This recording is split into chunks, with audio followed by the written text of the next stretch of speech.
Old people bug the crap out of me. I do not care that your mom made you play outside all day in 110-degree heat and the only thing that you had to drink was water from the hose. And I certainly don't care that you had to walk to and from school in 10 feet of snow uphill both ways with holes in your shoes. You can shut your face, Grandpa. You know what I have to deal with? I have to deal with running backs that get pulled off the field on third downs and have other guys that steal goal line touches from them. I got to deal with 3 wide receiver sets, never knowing in any given week which wide receiver is going to be the main target. And yeah, I've got to deal with kickers outscoring tight ends. You think you had it tough? You got to set your lineups with Emmitt Smith, Barry Sanders, Terrell Davis, guys you started every single week. They were going to get you 20 plus touches and you didn't have to worry about anything. So you know what, Boomer? Stop complaining, because I don't give a shit. I'm a headliner.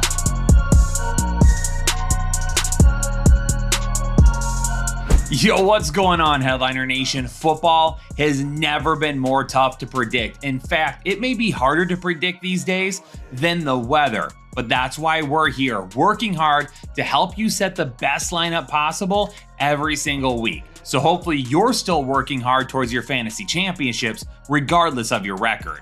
And I'm not going to blindly tell you who you need to start and sit for all of your lineups. But what I will do in this video is give you some deep diving statistics and information that you're not going to find anywhere else for every single matchup in week 4. And then you're going to take that information, go to your lineup, take a look at your opponent, and set your best lineup possible, whether you're looking for a high ceiling in a tough matchup or looking for the floor in a matchup that you should probably end up winning. Is the risk worth the reward? Do you need to chase the floor this week? We're going to answer all those questions right now. And on Thursday Night Football this week, Dallas is going to head to the Giants for an NFC East matchup. 15 touches for 68 yards. That's what Zeke Elliott and Rico Dowdle were able to combine for last week in a matchup that had a lot of negative game script. And the days of seeing explosive plays from the running back position for the Dallas Cowboys seem to be in the past. Now, if you want to bank on anyone in Dallas, it's got to be Rico Dowdle. He's getting the work in the passing game. He's looking the best in his touches right now. Like I said in the preseason, Zeke Elliott and everything that we saw video-wise from training camp looks slow, and it's carried over into the regular season. But if you need to risk it with one of these guys in this matchup, we got to go with Rico Dowdle. He's just doing more with his touches right now. If for some reason we're seeing a lot of positive game script from the Dallas Cowboys, maybe we do see some Zeke Elliott, but I'll bank on the faster, more explosive running back of the two right now. Right now, the Cowboys defense allows the most rushing touchdowns, the most fantasy points, and the 4th most rushing yards to opposing running backs. Singletary is coming off back-to-back weeks with a touchdown and has looked super solid the last couple of weeks as well. Maybe he doesn't have the highest ceiling as a lot of other running backs today, but going up against a Dallas defense that has allowed over 400 yards rushing over the last 2 games total, I'll take Devin Singletary to have a pretty decent floor this week. Atlanta is one of the only teams that still has not allowed a rushing touchdown as of yet, and this defense is very good, so maybe Kamara doesn't find the end zone this week. However, he's second in the NFL in touches, and his efficiency is way better so far this year than what it has been the last couple of seasons. As long as he remains efficient, he should see a decent amount of touches in this game, both on the ground and through the air. So even if he doesn't score a touchdown, he still has a really nice floor, and some of that passing work will help the ceiling. Bijan Robinson may be a little bit closer to being a mid-risk for me in this matchup than a true low-risk candidate, but he's 10th in the NFL in touches for running backs right now, which really help his floor. The efficiency has been a little bit of an issue, though. He's had 1 game where he's ran for over 6 yards per carry, and his other 2 games, he's under 4 yards per carry. We need to see that get better. But the good news is we've seen a more predictable pattern with his usage this year than what we saw last season. We don't have to worry about Tyler Algier nearly as much, even though Algier did look pretty good last week. Bijan is still the guy. He's going to see plenty of touches, and maybe he doesn't have top 6 potential this week, but borderline RB1 should still be in play. If there's one guy that we can count on for volume, it's Kyren Williams. The dude plays 80 to 90% of all snaps, which is insane for running backs these days. And now he's going up against the Chicago Bears, who have allowed the 3rd most rushing touchdowns to running backs to begin the season.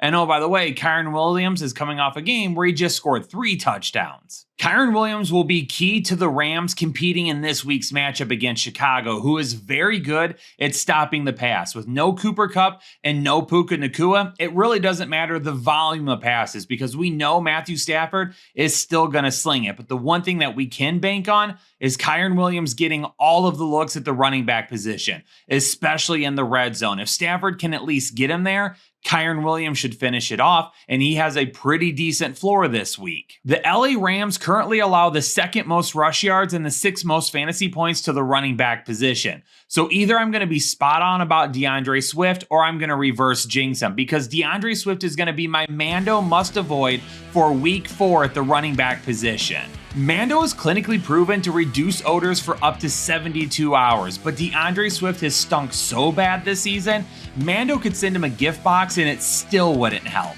But if you want to see if Mando will work for your stench, all you got to do is head on over to Shop Mando and use code word headliners at checkout. If you buy one of their starter packs, they're going to give you $5 off, which is almost 40% of the total price. And my Mando deodorant isn't on the hot seat because it's working perfectly for me, but DeAndre Swift is because he has been awful to begin the season, and now Roschon Johnson could be breathing right down his neck.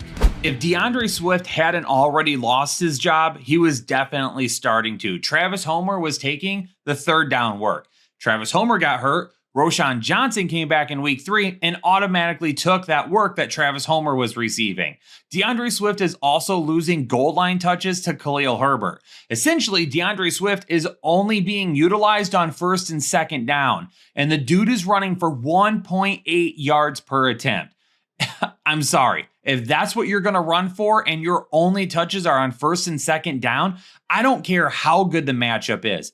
I'm done with you until I start seeing it on a consistent basis. If he can't get it done this weekend, look for Roschon Johnson to step in and start taking a bulk of the workload and potentially the job moving forward. If you own DeAndre Swift, maybe you don't drop him just yet, but you better have Roschon Johnson on your bench just in case. And I believe in DeAndre Swift so little this week, I'm willing to head on over to Underdog and put him in a ticket and take the lower on his current line of 48.5 rushing yards. This is such a good matchup that 90% of the running backs with that line against the LA Rams, I would take the over on. 1.8 yards per carry to start the season though. So you know what? I'm not buying into DeAndre Swift this week. I'll wait and see if he can get something going consistently. Minnesota is off to a fantastic start, but now they're going to run into Green Bay at home, and Jordan Love may be potentially returning this week. Aaron Jones has a really tough matchup, though. The Green Bay Packers have allowed the 12th fewest rushing yards to start the season. I expect passing to be the main form of ball movement for the Minnesota Vikings this week, which is really going to hurt Aaron Jones on the ground and mess with that floor just a little bit. But the ceiling still isn't all that bad because he should be included in the passing game. He does get the revenge game going up against his former team for the very first time. He had 6 targets in the passing game last week and scored another receiving touchdown. But even with it being a revenge game, he's going to need that receiving work to hit that top 12 upside, especially if Minnesota is playing from behind at all in this matchup. The Minnesota Vikings are currently allowing the 5th fewest rushing yards and the 5th fewest fantasy points to opposing running backs. And if that wasn't enough to worry you, Emmanuel Wilson outperformed Josh Jacobs last week. But let's discuss what that actually meant. Half of Emmanuel Wilson's carries actually came in the 4th quarter when this game was out of hand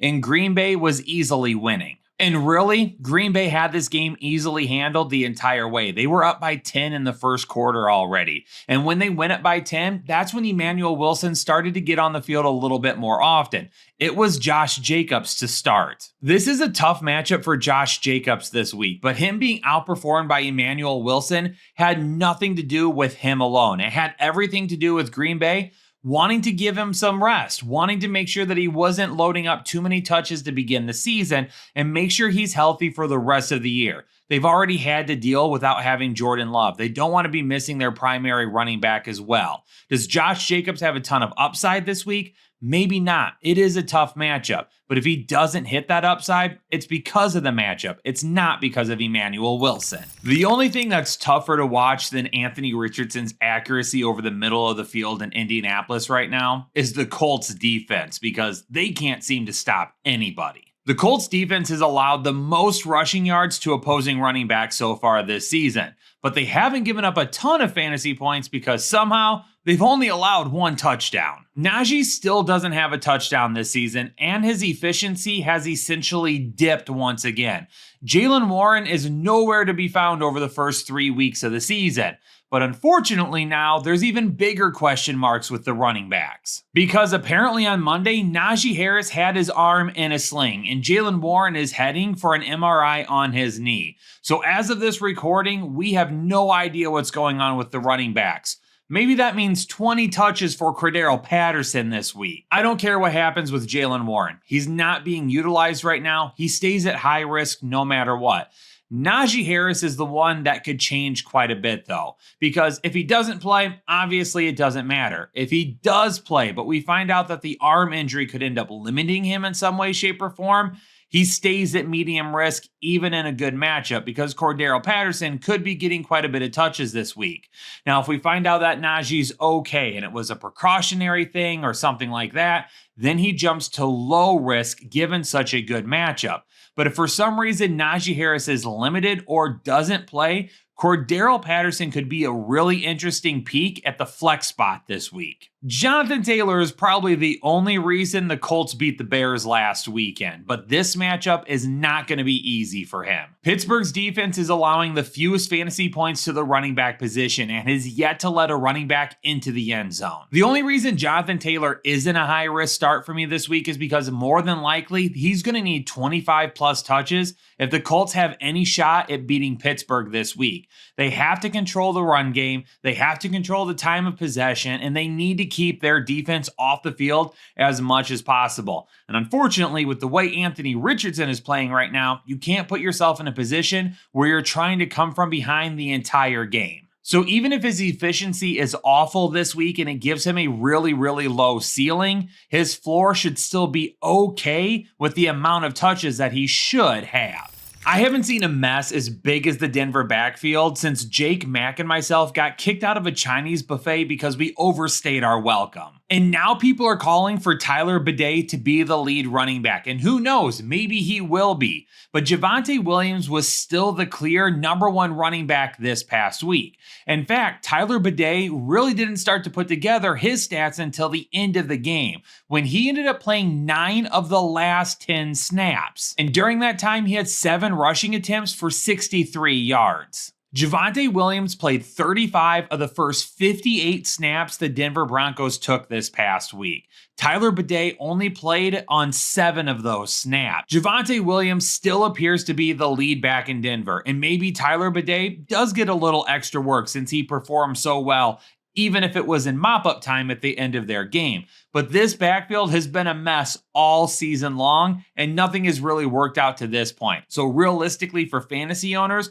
we probably shouldn't be risking it with any of these guys. Denver's currently allowing the 10th most rushing yards to running backs right now, and Breece Hall and Braylon Allen are going to love that matchup this week. In fact, Breece Hall is obviously a must start for me, but Braylon Allen has worked his way into being a must start at the flex position as well. Braylon Allen's upside is probably going to be largely based around the Jets game script for that week. If it's a positive game script and they can afford to take Breece Hall off the field a little bit more often, Braylon Allen is going to have a really nice upside.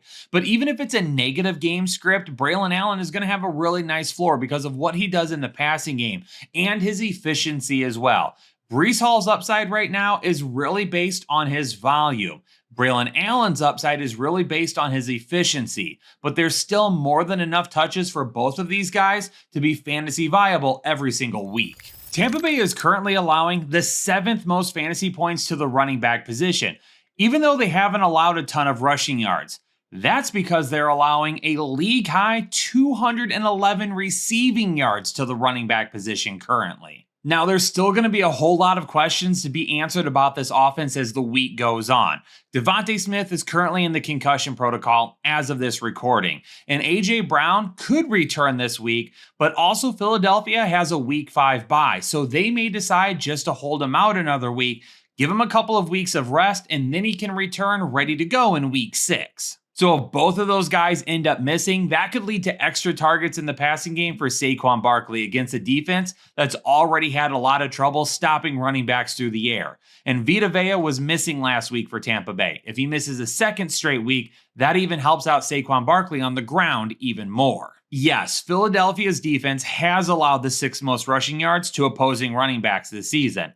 No, the designation that you see on the screen for Tampa Bay's running backs is not backwards. I do believe that Bucky Irving is a safer start than Rachaad White this week. Personally, I think this is the type of week where we sit back, we keep both of these guys out of our lineup, and we see what happens with this backfield. Todd Bowles said on Monday that Bucky Irving's play has earned him more snaps. If that truly happens, Rachaad White is in a ton of trouble. And remember last season when I continued to tell everybody watching these videos that Rachaad White was a bad running back hiding behind a ton of volume, which was making him look a lot better than what he was? I got a ton of pushback on it, but now it's showing its head because Rachaad White, once again, is one of the most inefficient running backs in all of football. But now he's not getting the volume that he once was with David Canales. And he's got a running back breathing down his neck that's actually playing a whole lot better. Based on Todd Bowles' comments and the fact that Bucky Irving has been way more efficient to begin the season, if you're looking for someone to throw a dart with, I'm going to throw it with Bucky Irving before Rachaad White. And if Rachaad White goes off this week, so be it. That's fine. But I guarantee you coming back next week and the week after, it's going to be a whole lot of the same thing. Yeah, I know Ramondre Stevenson let a lot of people down last week, but we still believe in his long-term upside for the rest of the season. The New England Patriots got away from what they did best over the first 2 weeks of the year when they faced New York last week. Facing New York, they should have been attacking them on the ground. The same thing they did the first 2 weeks of the season. Run the ball with Ramondre Stevenson, give Jacoby Brissett a good game plan of high percentage throws through the air when needed, but focus on your defense and controlling the game on the ground. For some reason or another, going up against New York when they should have been running the football, they came out guns blazing and tried to pass it all over the place against one of the NFL's best secondaries. I think they get back to it this week, and I think they go back to running the football with Ramondre Stevenson. Going up against San Francisco is not going to be a super easy task, but it's not one of the most difficult right now either. And maybe you're saying to yourself or me right now that you're worried about Antonio Gibson and what he did this past week. Don't be at all. Up until the final 10 minutes of the game, Antonio Gibson had only played 7 snaps. Then during the final 10 minutes of the game, when it was out of hand, Antonio Gibson came in for mop-up duty. Ramondre Stevenson played 53 of the first 63 snaps that the New England defense took on Thursday night last week. Ramondre Stevenson is still the clear-cut RB1 in this offense, regardless of what Antonio Gibson did during garbage time. In fact, I'm going to bet on Ramondre Stevenson this week. I love his current line over on Underdog of 58.5 rushing yards. I'm going higher than that. I do believe Ramondre Stevenson, even though his ceiling may be a little bit lower this week, they're getting back to running the football. New England's going to control the game on the ground, keep San Francisco's offense off the field as much as possible, and then when they are on the field, beat them with their defense. That's the only way they're going to win this week. They need to get back to running the football, and I think they're going to realize that after messing up the New York Jets game last week. Jordan Mason had a huge first 2 weeks to begin the season.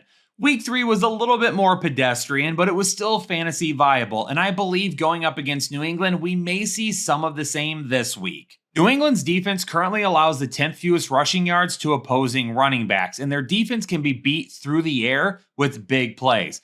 I would expect San Francisco to take some of those shots. And the 19 carries for 77 yards that we saw last week from Jordan Mason is really on par with what I believe we see this week. Anywhere from 70 to 90 yards and about 20 carries definitely still gives them a really decent running back floor, even if it's not high RB1 upside. The Cleveland running backs had a good matchup last week, but D'Onta Foreman basically ignored. Jerome Ford didn't see a whole lot of upside from him. In fact, we haven't seen the type of upside that we saw at times last year, this year yet. But maybe against Las Vegas is exactly the time to get going. Las Vegas is in the top 3 of most fantasy points and rush yards allowed to the running back position right now. I'm not really banking on Foreman to do much this week if he didn't do anything in what would have been a solid matchup last week. Jerome Ford, however, has enough upside that he could find himself well within inside the top 24 in this matchup, especially if he utilized on the ground and through the air. And his current line of 46.5 rush yards over on Underdog feels a little low to me. I feel like even with an okay day, Jerome Ford should end up going over that, as long as Deshaun Watson isn't turning the ball over too often. Jerome Ford has a real shot to be a top 24 running back this week if Cleveland can play in a positive game script. He should see some upside on the ground to give him a decent floor, and then anything we add in the passing game will help raise his ceiling to make him a flex option that ends up going a little bit higher than that. Zamir White may have started the game, but he certainly didn't finish it. He only had 2 snaps over the last 20 minutes of Las Vegas's game this past week. Madison is the clear passing down back. When Las Vegas is playing from behind, he's out on the field. And to make matters worse for Zamir White, Madison's also splitting the goal line touches 50-50 as well. Zamir White is really only being utilized on first and second down. But Zamir White is having trouble with first and second down. He's not very efficient, and he's not doing a whole lot either. And this defense isn't doing him any favors to boot, because as soon as they go down, Madison starts to see more and more touches. So if Las Vegas is already losing in the first quarter like they were this past week, Zamir White is already game scripted out of the equation. I don't think I can stress enough, until we see multiple fantasy viable weeks from Zamir White, he should not be anywhere near your lineup. Carson Steele clearly the lead back for Kansas City this past week, but I don't know if week 4 brings the same clarification that we saw. Currently, the Los Angeles Chargers are allowing the 7th fewest fantasy points to running backs and have yet to allow a rushing touchdown this year either. Steele had a pretty decent day. Samaje Perine saw work on third down in the passing situations. But does Kareem Hunt potentially being added to the active roster maybe mix up this a little bit? This matchup is going to be tougher, and it may not allow for a very high ceiling for Carson Steele. And his floor could be affected as well if Kareem Hunt is activated and sees some touches on the ground. Samaje Perine, to me, in this type of matchup, potentially ends up having the best value of any of the Kansas City running backs. If Steele cannot find the end zone and he loses some touches to Kareem Hunt, that could definitely complicate things for him. Maybe he only has 13 rushes for 50 yards. Is that going to be enough to really make your fantasy day? Samaje Perine could end up seeing a little bit of more work in the passing game. Rashee Rice was banged up last week, had to come out of the game, does appear to be fine, but what if he does need to see a few more targets this week? Now, if it comes out that Kareem Hunt is not joining the active roster, then Carson Steele is probably going to become a medium risk for me as well. But honestly, between Steele and Perine, they're going to end up being dart throws this week. The good news, J.K. Dobbins officially took over as the lead back this past week, greatly outsnapped Gus Edwards, and was on the field way more often, even in negative game script.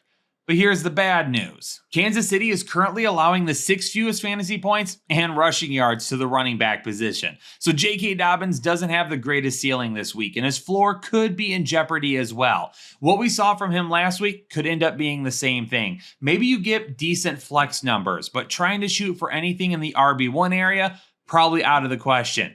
Even trying to get to high-end RB2 status may not happen either, but a lot of it could also depend on if Justin Herbert ends up playing this week or not.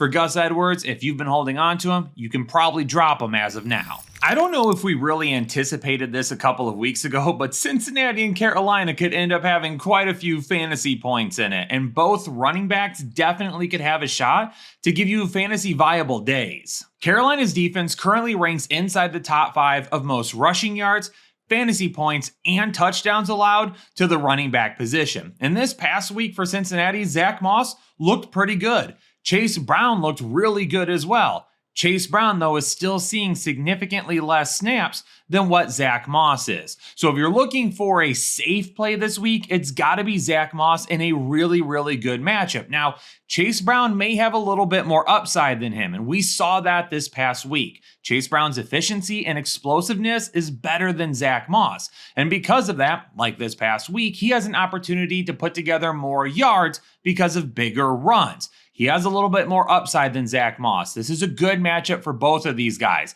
Zach Moss, if you got to start him as like an RB2 this week, I'm all for it. If you have multiple flex spots and Chase Brown could still be an option for you, I'm okay with that as well. Cincinnati is allowing the 9th most rushing yards to the running back position. Now, this past week, going up against Washington, they didn't allow nearly as many to Brian Robinson. Austin Eckler had one big run, but Washington was forced to throw the ball basically all game long. So the numbers for Cincinnati did seem a little bit better than what they had the first couple of weeks. For Chuba Hubbard, coming off a huge week, a career game for him. However, be very cautious of his value moving forward. It's all going to depend on which Cincinnati defense ends up showing up. If it's the Cincinnati defense that held Kansas City in check a couple of weeks ago, then this could end up being negative game script for Carolina, and they'll be passing it more often.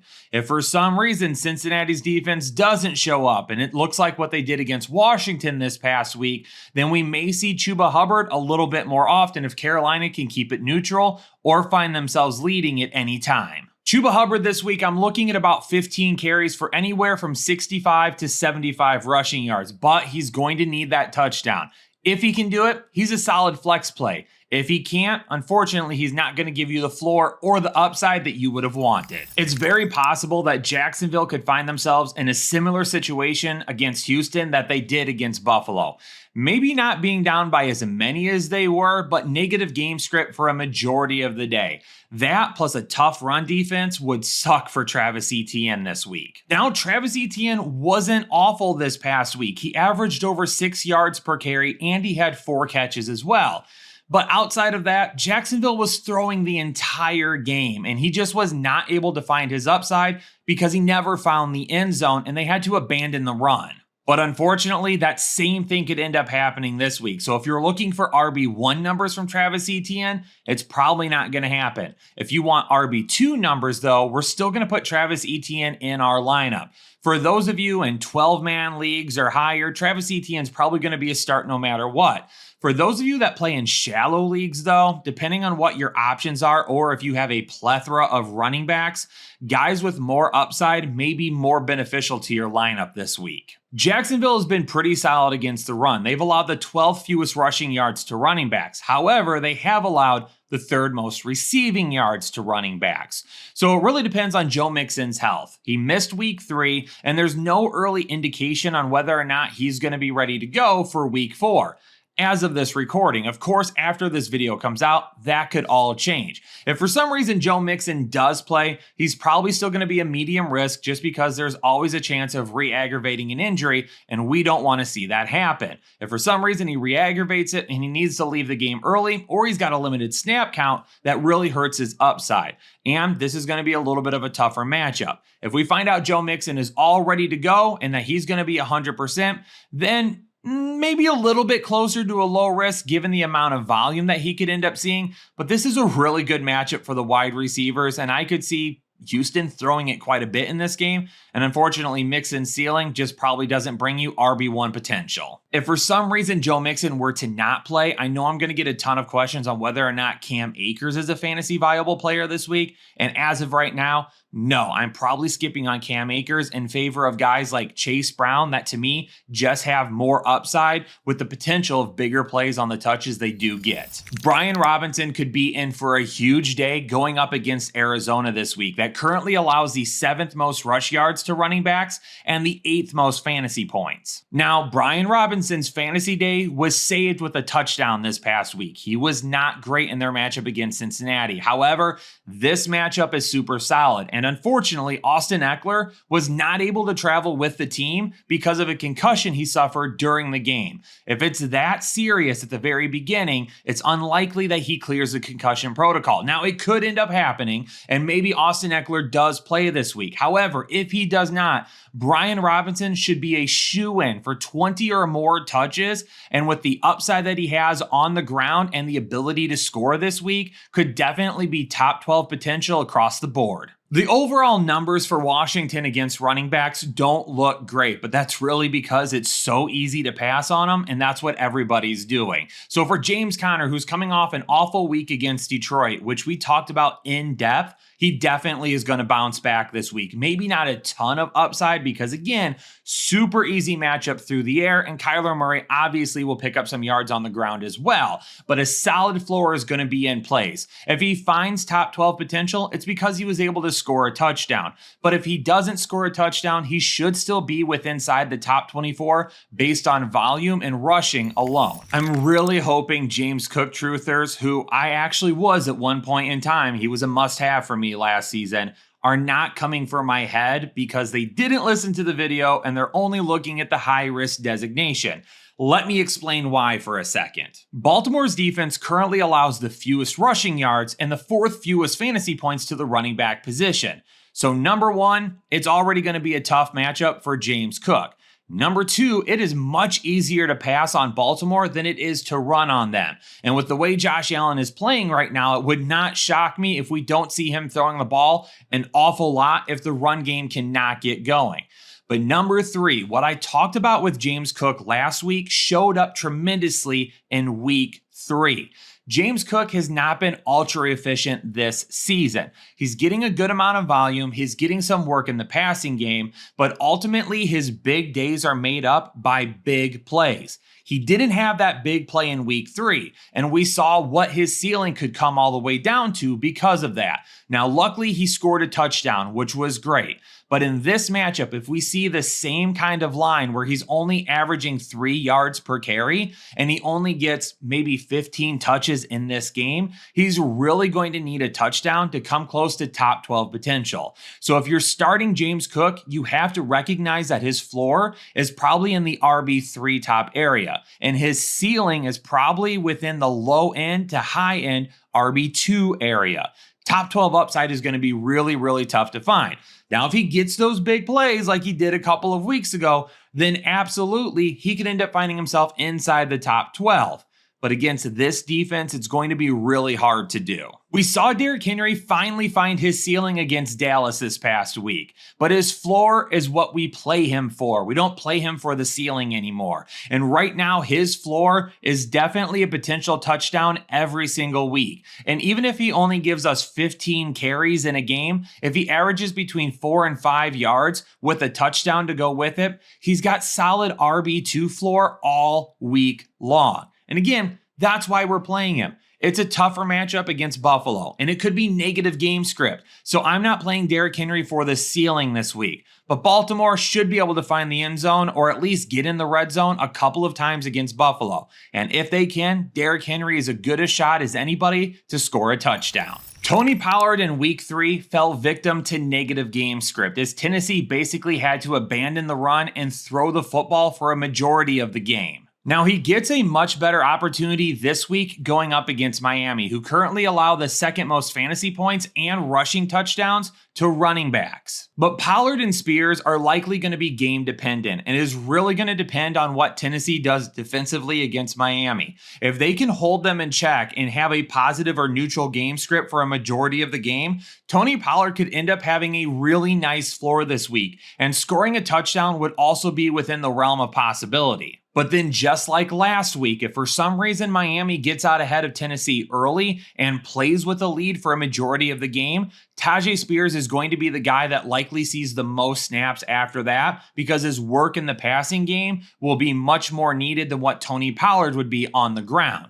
Negative game script is what ruins Tony Pollard, and that looks like it's going to be the way this backfield is utilized all season long. Now, Tyjae Spears, even in a negative game script, doesn't hold a very safe floor for me regardless, and I don't really want to have to bank on a negative game script every single week with him in hopes that he gets on the field more than Pollard. He's still really not fantasy viable right now where Tony Pollard is, definitely if we like the matchup enough. And because of what's going on in Miami right now with the quarterback position, Tony Pollard has a shot this week. Tennessee's secondary looks to be elite, so passing on them is not easy, but it's running backs that are the key to victory. Right now, Tennessee is allowing the 9th most fantasy points to the running back position, and it's not necessarily what they're doing on the ground because Tennessee still isn't allowing that many yards, it's what they're doing through the air. Tennessee's defense allows the 7th most receiving yards and has allowed the most receiving touchdowns so far this season to running backs. And that's where De'Von Achane is absolutely going to fry this week. Skylar Thompson may not even be able to play. He's dealing with a bruised rib, so we may be on quarterback 3 on the depth chart for Miami.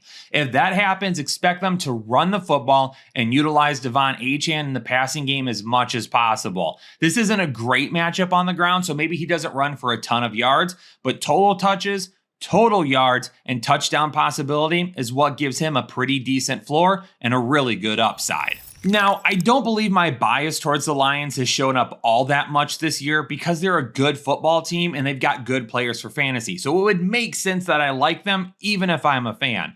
But I don't know if you're going to see me be too much of a homer this week. I'm worried about Seattle. I think they could knock the socks off the Lions at home on Monday Night Football. Now, the running back position still favors Detroit this week, but you're going to see my concerns when you watch the rest of the start and sit videos. Charbonnet and Walker are both going to be high-risk plays this week. It does appear that Kenneth Walker is going to be able to return. And if he does, Zach Charbonnet is not going to be startable like he was the last couple of weeks. Detroit's run defense is elite. They held James Conner in check last week, and it wasn't even really close. But they are banged up on the defensive side of the football right now.